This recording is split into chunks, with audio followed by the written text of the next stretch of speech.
Hello, আসসালামু আলাইকুম। আজকে আমরা আ IoT-র মাধ্যমে অর্থাৎ IoT-র একটা প্ল্যাটফর্ম আছে ThingSpeak, যার মাধ্যমে আমরা ২ টা এলইডি অন অফ করব এবং সেই সাথে ২ টা সেন্সর আছে। একটা আপনারা দেখতে পাচ্ছেন, একটা হচ্ছে DHT22, এটার মাধ্যমে আমরা আ টেম্পারেচার এবং হিউমিডিটি মেজার করতে পারি এবং এটা হচ্ছে আল্ট্রাসনিক সেন্সর। এর মাধ্যমে ডিসট্যান্স ক্যালকুলেট করতে পারি যে এর থেকে আমরা কত দূরে, কত ডিসট্যান্সে কোনো অবজেক্ট বা কোনো কিছু আছে কিনা। সো এইটাই আমরা আজকে দেখব। সো ১ম এ আমি যদি বলি, আমরা এখানে মাইক্রো কন্ট্রোলার হিসেবে ইউজ করব। আপনারা দেখতে পাচ্ছেন ESP32। ESP32 এর সাথে আমরা হচ্ছে ২ টা এলইডি, একটা DHT সেন্সর এবং একটা সোনার সেন্সর আমরা অ্যাটাচ করেছি। কোন পিনে দিয়েছি আপনারা জানেন যে আ সোনার সেন্সরের সাথে ২ টা পিন থাকে, ইকো এবং ট্রিগার, এই ২ টা পিন আমরা হচ্ছে কানেক্ট করেছি এবং সেই সাথে DHT22 এর যে ডাটা পিনটা সেটা আমরা কানেক্ট করেছি এবং বাদবাকি গ্রাউন্ড এবং VCC পিন আমরা 3.3 ভোল্ট এবং গ্রাউন্ডের সাথে কানেক্ট করে দিয়েছি। তো এই হচ্ছে আমাদের সেটআপ। আমরা জাম্পার ওয়্যার দিয়ে কানেক্ট করেছি। আপনারা দেখতে পাচ্ছেন এটা ব্রেডবোর্ডে বসানো সুন্দরভাবে। সো আমরা এখন তাহলে আ আ যাই যে আমরা আসলে কিভাবে এইটা করে। তো আপনারা দেখতে পাচ্ছেন এখানে হচ্ছে Firebase এর একটা অ্যাকাউন্ট আছে। সো আমরা এখানে যদি আ মূলত ক্রিয়েট এ নিউ প্রজেক্ট, নতুন প্রজেক্ট যদি ক্রিয়েট করতে, আমরা প্রজেক্টের নাম দিলাম হচ্ছে Firebase এলইডি অ্যান্ড PhD। আপনারা চাইলে যেকোনো প্রজেক্টের নাম দিতে পারেন, কোনো অসুবিধা নেই। সো কন্টিনিউ করবেন এইভাবে। তারপরে হচ্ছে আমি ঠিক যেভাবে করছি, আপনারা খুবই সিম্পলি ওয়েতে Firebase-টা আপনারা কানেক্ট করতে পারবেন এবং কন্টিনিউ করবেন। আপনারা দেখতে পাচ্ছেন প্রজেক্ট এখানে ডাটাবেসটা লোড হচ্ছে। IoT-র বিভিন্ন প্ল্যাটফর্ম আছে। ThingSpeak আছে, Blink আছে, Firebase ও তার মধ্যে অন্যতম একটা প্ল্যাটফর্ম। Firebase মূলত রিয়েল টাইম ডাটাবেসে কাজ করে। অর্থাৎ এই ডাটাবেস ইউজ করে আমি আমার প্রজেক্টের যেকোনো কিছু কাজ করতে পারি বা করতে পারি। সো আপনারা স্ক্রিনে দেখতে পাচ্ছেন আমাদের ডাটাবেস আমাদের প্রজেক্ট ক্রিয়েট হয়ে গিয়েছে। এখন আমরা এখানে ডাটাবেস ক্রিয়েট করব। সো বিল্ডের মধ্যে গিয়ে আমরা যদি হচ্ছে রিয়েল টাইম ডাটাবেসে ক্লিক করি, তারপরে আমরা হচ্ছে ডাটাবেস এখান থেকে ক্রিয়েট করব। কিছুক্ষণের মধ্যে একটা ইন্টারফেস চলে আসবে, এই যে ক্রিয়েট ডাটাবেস। আমরা যদি ক্লিক করি, তারপরে জাস্ট নেক্সট করতে আমরা হচ্ছে ডাটাবেসটা ক্রিয়েট করব। তো যেটা বলছিলাম যে এই আমরা Firebase কেন ইউজ করব? সো Firebase ইউজ করার সুবিধা হচ্ছে Firebase এ আপনি কাস্টমাইজড যেকোনো কিছু করতে পারবেন খুব সহজে এবং এর মাধ্যমে আপনি এই ডাটাবেস ইউজ করে আপনি পার্সোনাল বিভিন্ন অ্যাপও করতে পারবেন। সো আপনারা দেখতে পাচ্ছেন আমাদের Firebase এর ক্রিয়েশন, ডাটাবেস এর ক্রিয়েশন ডান। সো আমাদের এখানে জাস্ট রুলস এ যেতে হবে, অর্থাৎ আমরা যদি রিড রাইট করতে চাই ডাটাবেসে, সেই পারমিশনটা আমাদের দিতে হবে। আপনারা দেখতে পাচ্ছেন যে ডিফল্ট অবস্থায় এখানে রুলস হচ্ছে রিড রাইটস, পারমিশন হচ্ছে ফলস দেওয়া আছে। সো এটা হচ্ছে আমাদের ট্রু করতে হবে। সো আমরা ট্রু করি। ট্রু করার পরে আমরা হচ্ছে এটা সিম্পলি পাবলিশ করি। সো পাবলিশ করেছি। এখন আমরা যদি আবার যাই, সেটা হচ্ছে আমাদের যে কোড আপনারা অলরেডি সেটআপ দেখেছেন, ডাটাবেস ক্রিয়েট করা দেখেন এবং ডাটাবেসে এখানে এখন পর্যন্ত কিছু দেওয়া হয়নি। এইজন্য এখানে দেখেন যে নাল, এই পাথ এবং এরপরে হচ্ছে নাল দেওয়া আছে। সো আমরা যদি কোডের দিকে যাই, এটা হচ্ছে আমাদের কোড। এখানে হচ্ছে প্রথমে আমরা ইউজ করেছি wi-fi.h, অর্থাৎ ওয়াইফাই লাইব্রেরি, আপনারা জানেন already. Firebase ESP client, Firebase আমরা এখানে ESP32 ইউজ করেছি, এজন্য ক্লায়েন্ট যে লাইব্রেরিটা আছে সেটা ইউজ করছি এবং DHT22 সেন্সরের জন্য আমরা DHT.h লাইব্রেরিটা ইউজ করছি। এখন Firebase এর ক্ষেত্রে দুইটা জিনিস দরকার। একটা হচ্ছে Firebase এর হোস্ট আর একটা হচ্ছে অথেন্টিকেশন। সো হোস্টটা আমরা কোথায় পাবো?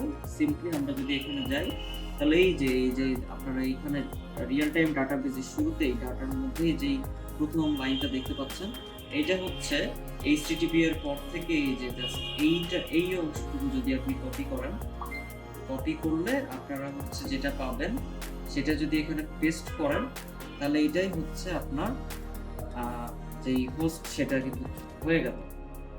এবার আপনাদের দরকার হচ্ছে অথেন্টিকেশন। সো অথেন্টিকেশনটা কিভাবে পাবেন?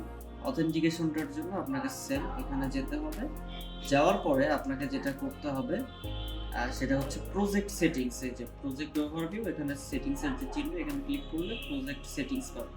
সো প্রজেক্ট সেটিংসে আপনি যদি ক্লিক করেন তাহলে এখানে সার্ভিস অ্যাকাউন্ট নামে একটা অপশন আছে। সার্ভিস অ্যাকাউন্টে যদি আপনি ক্লিক করেন, আপনারা সব কিছুই স্ক্রিনে দেখতে পাচ্ছেন অলরেডি। সো সার্ভিস অ্যাকাউন্টে ক্লিক করার পর আপনাদের এখানে আসবে হচ্ছে ফায়ারবেজ অ্যাডমিন এসডিকে এবং ডাটাবেস সিক্রেটস। সো আপনারা ক্লিক করবেন ডাটাবেস সিক্রেটসে। ডাটাবেস সিক্রেটসে ক্লিক করার পরে আপনারা এখানে নিচের দিকে সিক্রেট কি পাবেন, শো করবেন এবং এইটা পাশেই কপি সিক্রেট, এটা জাস্ট কপি করবেন। এই যে database secret copy to clipboard, অর্থাৎ কপি হয়ে গেছে। এখন আমরা কোডের মধ্যে এখানে আমরা জাস্ট পেস্ট করে দিব এটা। এবং আপনাদের যেই ওয়াইফাইয়ের যেখানে আপনার কানেকশন হবে, অর্থাৎ যেই ওয়াইফাই এসএসআইডি এবং পাসওয়ার্ডে কানেক্টেড হবে সেখানে আপনারা কানেক্ট করবেন। তারপরে আমরা যেই পিন দিয়েছিলাম, আপনারা দেখতে পাচ্ছেন যে DHT22 এর পিনটা দেওয়া আছে, যে এটা হচ্ছে মাঝের এই পিনটা, এটা হচ্ছে আপনার দেওয়া আছে D4, এখানকার D4 এ। এবং এখানকার সেম ভাবে ইকো ট্রিগার যে পিনগুলো দেখতে পাচ্ছেন, এই পিনগুলো সেম ভাবে এখানে 18, 16, 5 এগুলোতে দেওয়া আছে এবং LED 1, 2 সেম ভাবে 16, 17 নম্বর পিনে দেওয়া আছে। তো আপনারা যদি এখন দেখেন যে এখানে কোডে আসলে ফায়ারবেজের বিষয়টা কিভাবে হয়েছে।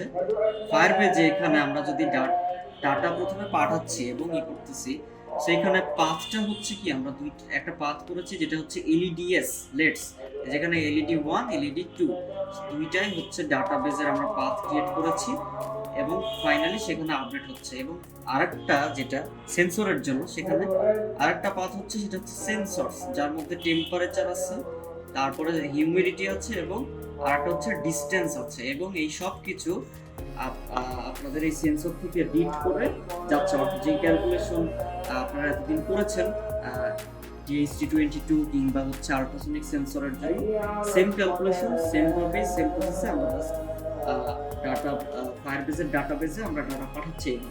সো উপরের এইটা হচ্ছে পাথ ক্রিয়েশন, এই হচ্ছে ফাংশনগুলো, এবং এইখানে হচ্ছে এটা আমরা ডাটা পাঠাচ্ছি, অর্থাৎ সেন্সরসের মধ্যে temperature, humidity, distance, temperature, humidity এবং ডিসটেন্সের ডাটা আমরা পাঠাচ্ছি এবং আপডেট করছি। এবং ফাইনালি এখানে হচ্ছে এই রেডি স্টেট আমরা যেটা, সেটা হচ্ছে ট্রু ফলস অনুযায়ী অন অফ করতেছি, যে অন থাকলে অফ, অফ থাকলে অন, আমরা যেখান থেকে মানে কন্ট্রোলিং সিস্টেমটা করতেছি। এবং ফাইনালি এটা হচ্ছে আমাদের সিরিয়াল মনিটর প্রিন্ট। সো আপনাদের অলরেডি কোডের যে বেসিক বিষয়গুলো সেগুলো আপনারা বুঝতে পেরেছেন, আপনারা ডাটাবেজের যে স্ট্রাকচার সেটা বুঝতে পেরেছেন। এবং আমরা এখন যেটা করব সেটা হচ্ছে কোডটা আপলোড করব। এখন পর্যন্ত এটা নাল, কারণ আমরা কোড আপলোড করি নাই। সো আমরা যখন কোড আপলোড করব, ওয়াইফাই কানেক্টেড যখন হবে, তখন আপনারা দেখতে পাবেন যে এটা কিন্তু অটোমেটিক পাথ ক্রিয়েট হয়ে গেছে।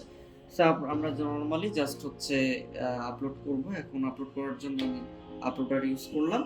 তারপরে এখানে আমি হচ্ছে আপনার স্ক্রিনে দেখতে পাচ্ছেন, এখান থেকে আমি যে ESP32 rover kit all version যে বুকটা আছে সেই বুকটা এবং যেই কমে আসলে কানেক্টেড সেই কম পোর্টটা আমি কানেক্ট করলাম। কানেক্ট করার পরে আমি নর্মালি আপলোড করলাম। সো আপনারা দেখতে পাচ্ছেন এখানে আপলোড হচ্ছে। আপলোড কমপ্লিট হলে সিরিয়াল মনিটরে দেখাবে এবং ফাইনালি আমরা ফায়ারবেস থেকেও কন্ট্রোল করতে পারবো।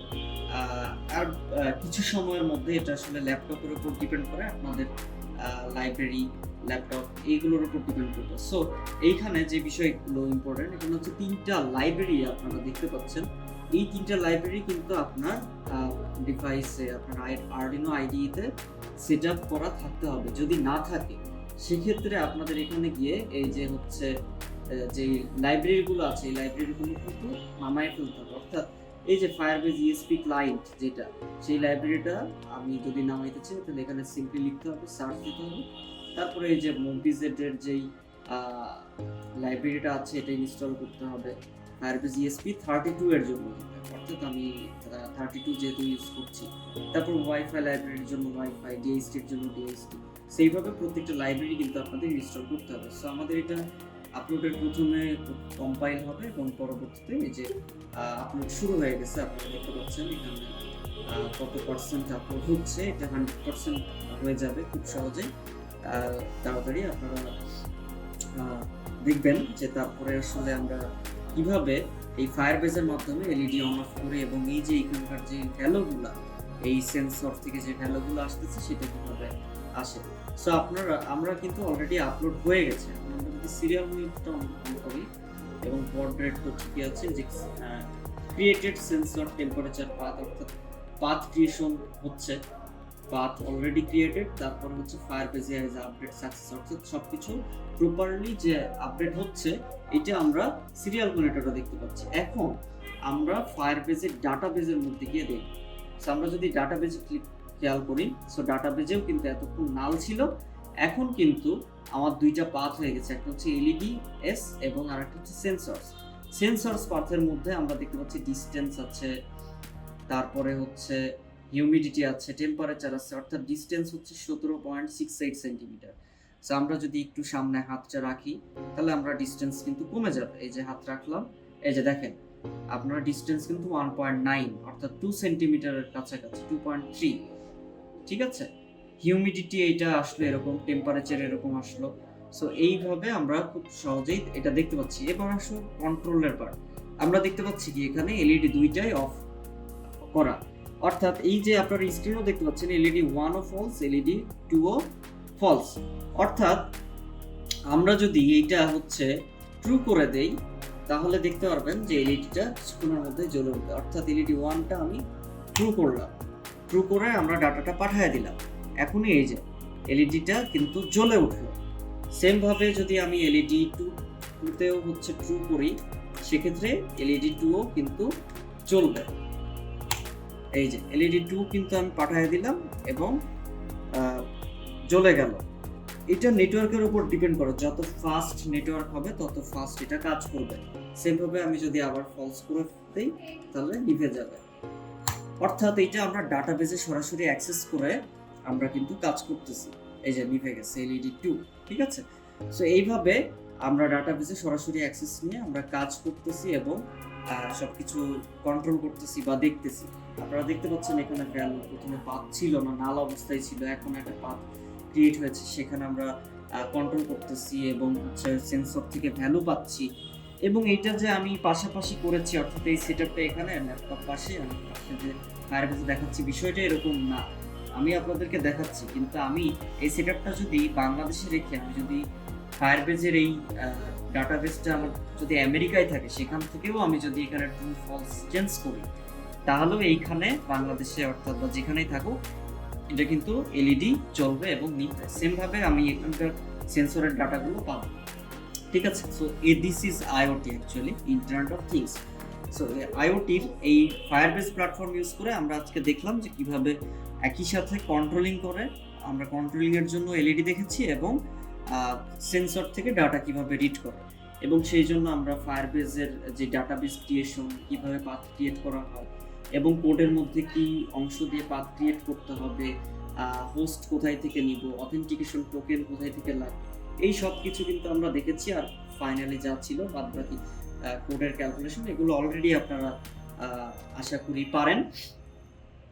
নর্মাল ক্যালকুলেশন যেগুলো হয় যে TST22 কিংবা হচ্ছে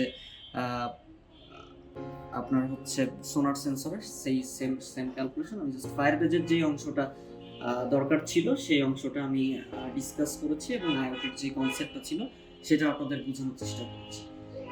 সো ধন্যবাদ সবাইকে, ভালো থাকবেন।